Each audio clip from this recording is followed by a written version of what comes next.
Okay, hey, I'm not going to put myself in the shot today because I'm going to try to keep it on what we're doing on the stove.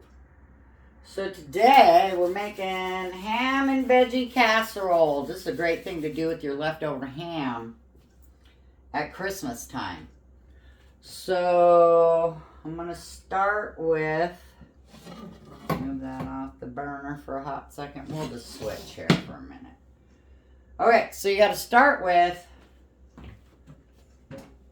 a 16-ounce cauliflower and a 16-ounce broccoli, frozen, and then you steam them or whatever, you cook them in the pot. I already did it so I could get that out of the way. And just cook it to package directions. You can throw it in the microwave too, it says, but I don't like the microwave, so. And then, so you want to cook that up and then drain it. And then you're going to need, let's see, 2 tablespoons of butter, 1/4 cup of seasoned breadcrumbs, and then 2 tablespoons of flour, 1.5 cups of milk, 3/4 cups of shredded sharp cheese. I didn't have sharp. I just used cheese that I have. So I just had some white cheddar and some orange cheddar. And then you're going to need 1/2 cup of Parmesan.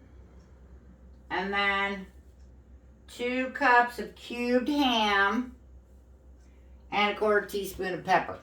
So right now, I'm just going to start with the breadcrumbs.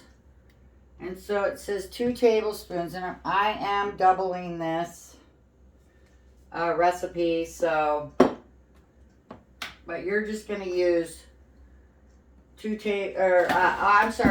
teaspoons of butter and a frying pan. And then, so I want to put a little bit more in. I'll just take that right there. There's my butter. Okay. I'll just put a little bit more in. You melt your butter down. What you're going to be doing is toasting the breadcrumbs, and that's going to be the top. This is the best recipe. It's something that I made my husband a long time ago because, I had leftover ham from Christmas. I didn't know what to do with it. I found this recipe, and this is the recipe that made me start eating broccoli and cauliflower.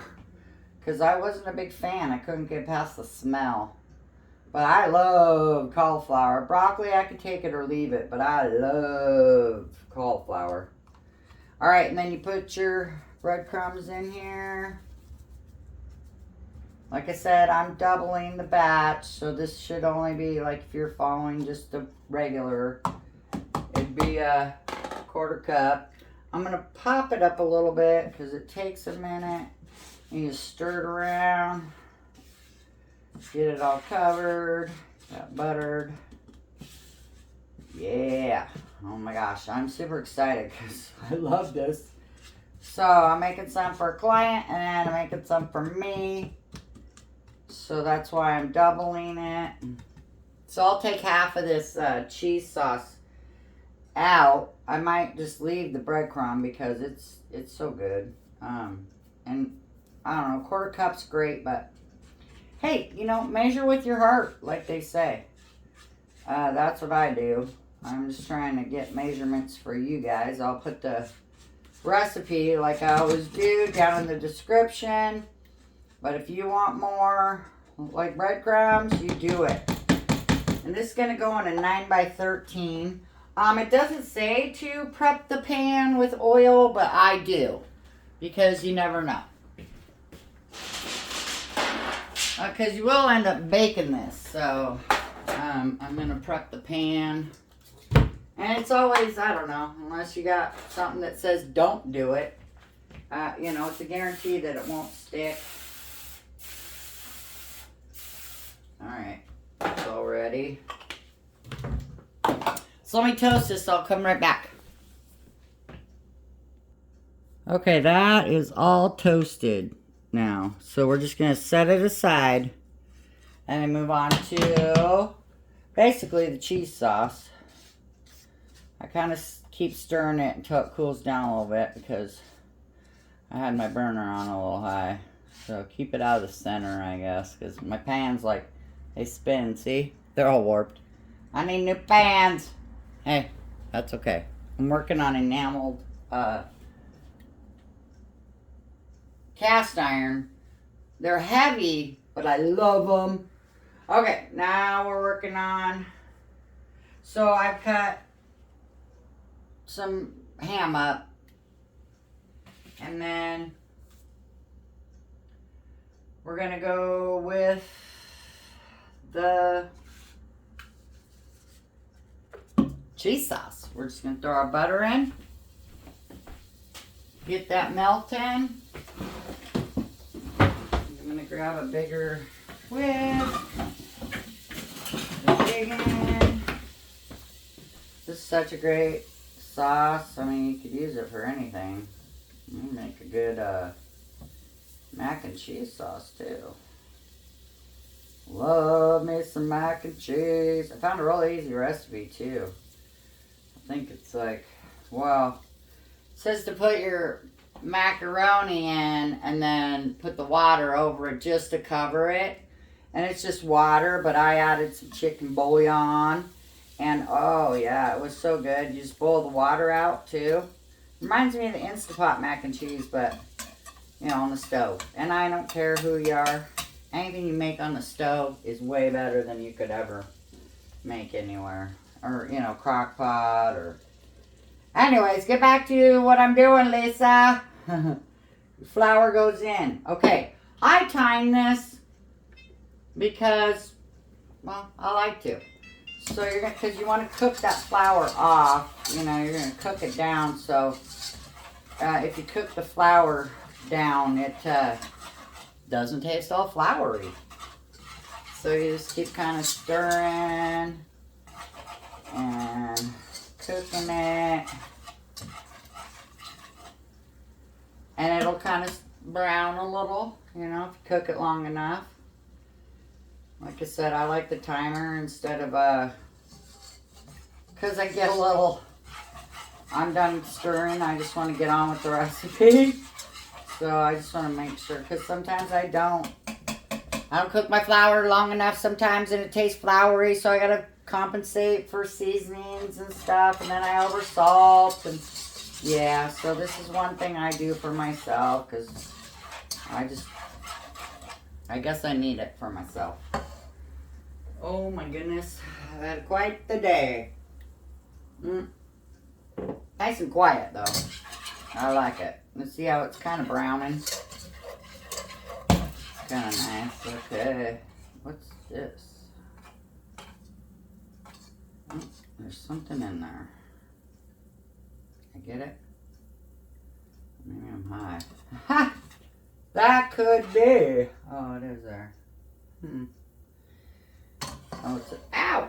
Herb. I don't know what that was. Oh, it's broccoli, because I use the same pan. Oh my goodness, I thought it was the bottom of my pan. I'm like, oh Lord, I do need new. Okay, so this is getting a little brown, so I think I'm done cooking. Oh, that's only 1 minute though. Oh, I got it too high. We'll just turn it down and then keep stirring. I think, oh, okay, here we go. Then, let's see, melt the main butter, whisking flour, stir until smooth, whisking the milk. Okay, we only went 2 minutes. I don't think I need any more, so I'm going with the milk.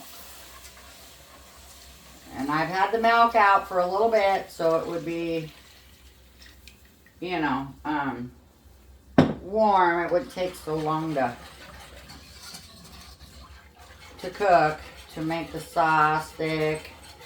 So you're just going to stir this until it thickens up. And we'll turn that off.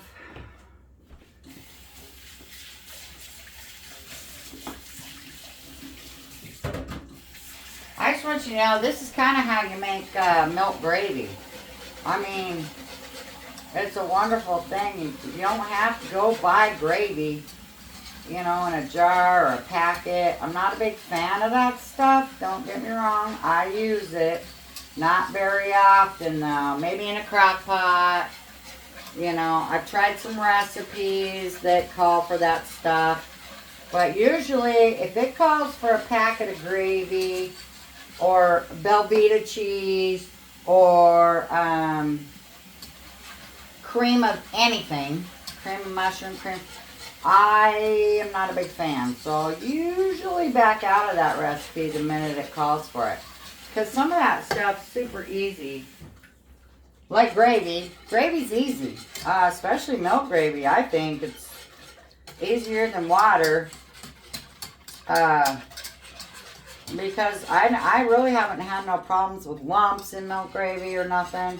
You just make a roux, which is butter or oil and flour. You cook it off for a couple minutes, and then you just start adding your milk. I mean, sausage gravy, that's how you do that. You know, you take the oil from your sausage, you add a little flour, you know, make a roux, cook the flour off, start adding your milk. It's delicious. Sausage gravy is my favorite. I gotta have the right sausage, though. I'm not a big fan of a bunch of sausages. I like Farmland. That's my favorite. It's got the best flavor to me. Hard to find, though, sometimes. So, if I can't find it, I don't use it. I won't buy any other kind. But I've been, you know, I have stuff that I like to make, and I only want it one way. And, you know, people will like try to, I'll give recipes out, and they'll go, oh, mine didn't taste the same. And I'm like, oh, well, did you use this? No, I used this kind. And I'm like, nope, you can't do that. You got to use the kind. You got to use a certain kind on certain recipes. It just is what it is.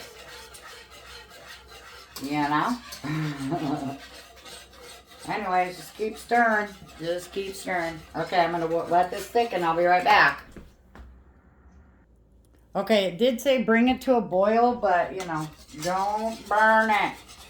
So a boil, like, not on high to get it to a boil. Like medium high, you know, medium. So, because it'll work. It just takes a while.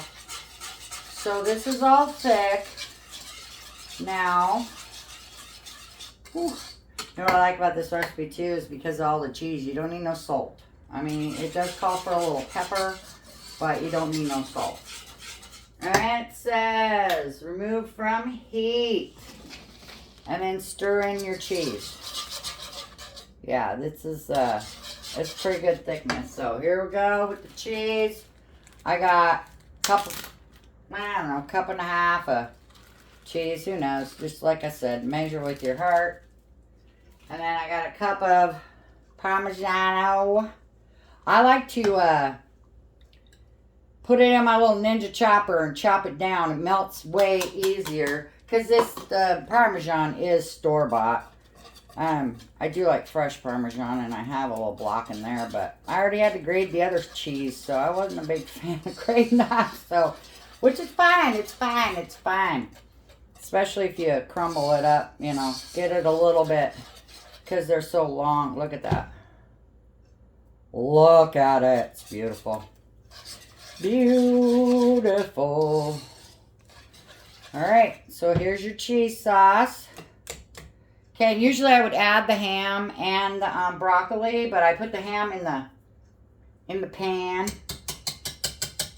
This time, I'm sorry, I'm kind of doing this a little different because I need a little extra on the side. Okay, I'm getting rid of that. So I am going to take this cup and I'll put that back over here. I'm going to take a little bit and put it over my ham before I add, look at that, before I add the vegetables to the cheese sauce. So I make sure that I get it all on there. You could even thin this out probably a little more, you know. But you know, it's, so I'm also doing one of these. So this would be great for like a, you know, you could freeze this and then just thaw it out. I would thaw. If I freeze a meal, it's getting thawed before I make it.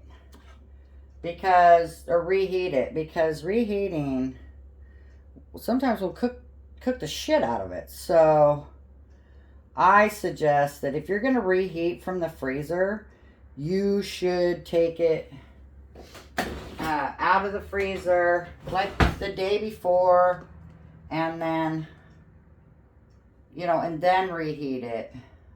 Just like if you're going to reheat a casserole the next day, take it out of the fridge for a little bit. Try to get it to room temperature. All right, let's see. Okay, now we're going in with our veggies. Oh, yeah, baby. All right, put your vegetables in. We're just going to stir with this. That's so good. I think I might add a little more milk to thin this out a little bit. Let's make sure. Maybe not. I don't know. Oh my goodness. Haven't made it in so long. I don't know. We'll just go with it. My gosh. I did put a little extra cheese in. That's probably why it's thicker. You just follow the recipe. You should be fine. Okay, I'm going to put a little bit in that one bowl. We're going to just get this rinsed off and use it again. Okay, here we go. We're going to put some in here. I'm going to put 2 cups in this little one. And then I'll probably stir that up. Okay.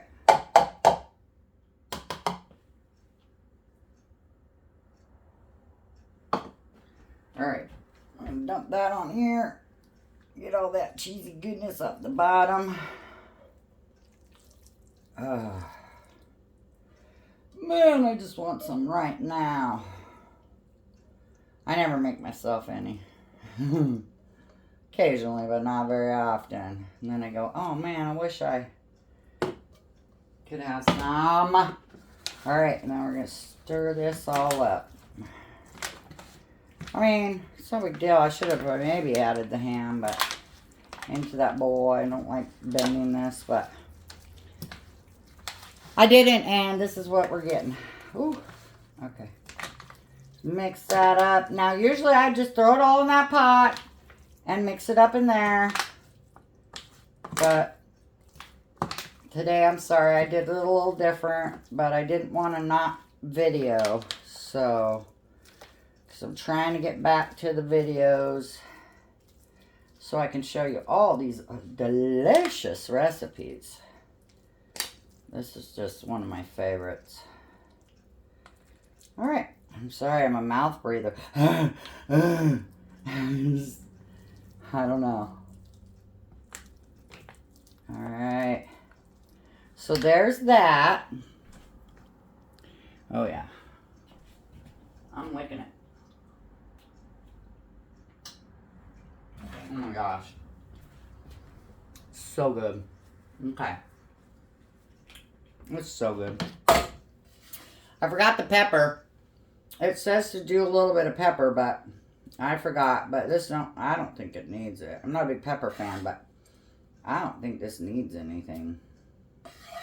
And these breadcrumbs just add so much more to it. And just spread them out. Probably blocking my shot. Ooh. Oh, I hate that. Hate when I miss the pan.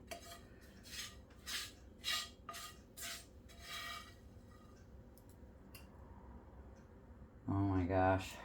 Okay. Guess that I'm trying to. Alright. I'm gonna go here. Missed a corner. I can't.